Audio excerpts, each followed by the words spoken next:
hatujaitumia, but we would like to use it in future. Yes. So the fact that sijaitumia saa hii sio kumaanisha sitaitumia kesho. Kwa hivyo what we are saying is that do it like being done elsewhere. We can see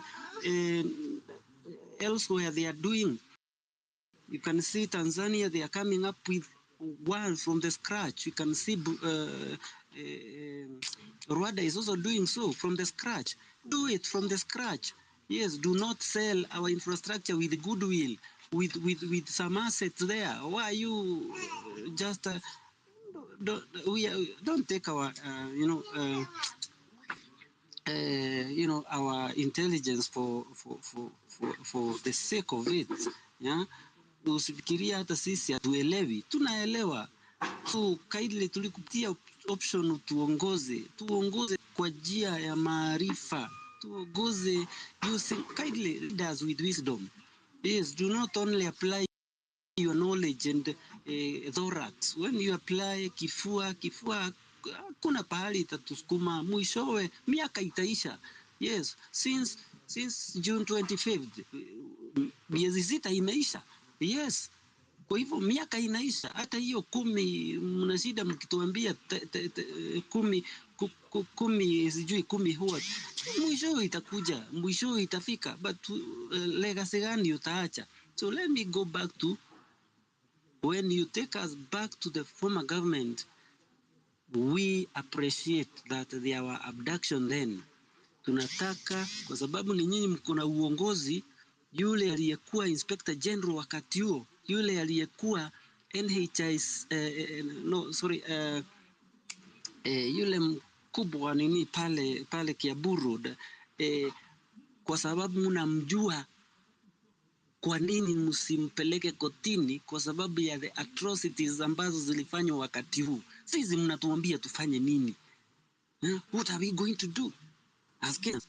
So tafadhali fanyeni kazi, bring abduction to stop, bring those who are abducting and those who abducted, starting from Kibakis and even Moi, to books, and that will shelve everything, that will bring everything to to a finality, and everybody will see justice being served to them. Lakini usiniambia ati serikali iliyokuwa haikufanya hata wewe hautafanya.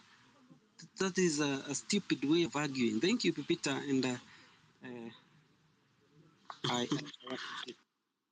Asante Mama. I want to say that in the quest of making conversation, sometimes you have to bring in the people who have the other side of the voice, so that we don't have an echo chamber. We can't be here everybody saying Ruto ni mbaya, Ruto ni mbaya. I want 1 or 2 people to tell me Ruto ni mzuri, so that mchemuke. Hasira lazima ibaki juu, na iwezi baki juu tukiambiana tu ni mbaya. No, we need them to tell us. Unaona vinye Dolphin amefanya? Yes, that is part of freedom of speech, ladies and gentlemen.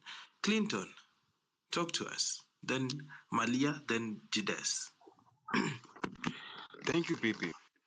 And I want to have this conversation out of emotions, because I can see some people here have already known which tribe is speaking based on their accent and etc. I don't want to judge anybody based on their tribe. We are all Kenyans here. We are all suffering. And if the government is doing good for us, we'll all see that goodness. First of all, let me talk about this. Let me finish on this issue of abduction. You see, Mr. PP, Mr. Dolphin has brought out a very important point there.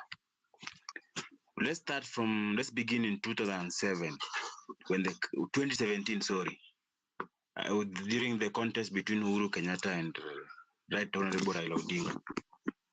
If you remember very vividly, Mr. PP, people were killed, including a 5-month-old baby, if I'm not wrong, by the name Baby Pendo. She died in the hands of the government. And during that time, up to now, you can't tell me there were no Gen Zs.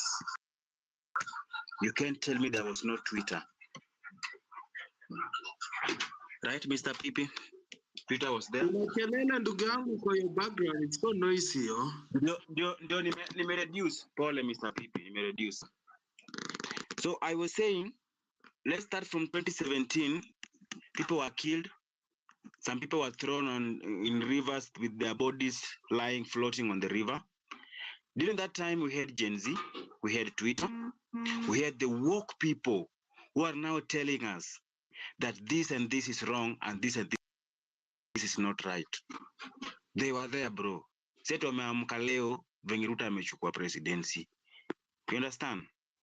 And according to research, Mr. PP, if you go back and even listen to the guys or even see their tweets, the people who are now wanaona kama everything is going wrong, bro, those are the guys who voted for this government 99.9%. So let me ask you this question, Kenyans. Will you be the person who invites a thief into your house, then you go back to your neighbor and tell them there's a thief in my house? Or will you be the person who blocks the thief before he enters into your house and then tell the neighbors, this thief has overpowered me, I need your help removing this thief from my house? What kind of a person are you going to be? For me, I'll take the latter. Yeah? I've listened to these people here telling us that, arguing with emotions about what we should not say, because according to them, what they think is right is what should be done. And any opinion divergent to what they think is right should be tamed by the biggest army possible. Mr. Mau Mau here is telling us very well that we should be concerned about the abduction. So let's bring into books all those who abducted people since Moi up to now. I want to ask Mr. Mau Mau one simple question. Is there any platform apart from Mr. Pipi's platform that have ever raised an issue where you want somebody like Uhuru Kenyatta to tell us why a baby like Baby Pendo, who was 5 months old, was shot by police to death? Why more than 100 people from Luo Nyanza were shot and killed, buried in a mass grave, because somebody said, I am the president and I'm going to do what I want? So my question is, why is it now that when somebody draws a cartoon of a head of state, in fact going ahead, disrespecting the person to a point where you unleash AI photos of his wife half naked, right? Yes, we know Uhuru was drunk. He never tried to, in fact, he left Twitter because he said, Twitter ni matusi tu, matusi leo, nini. Up to date, that guy left Twitter because wanasema nimechoka na kutusiwa wapi? Twitter. So akatoka. We saw some memes of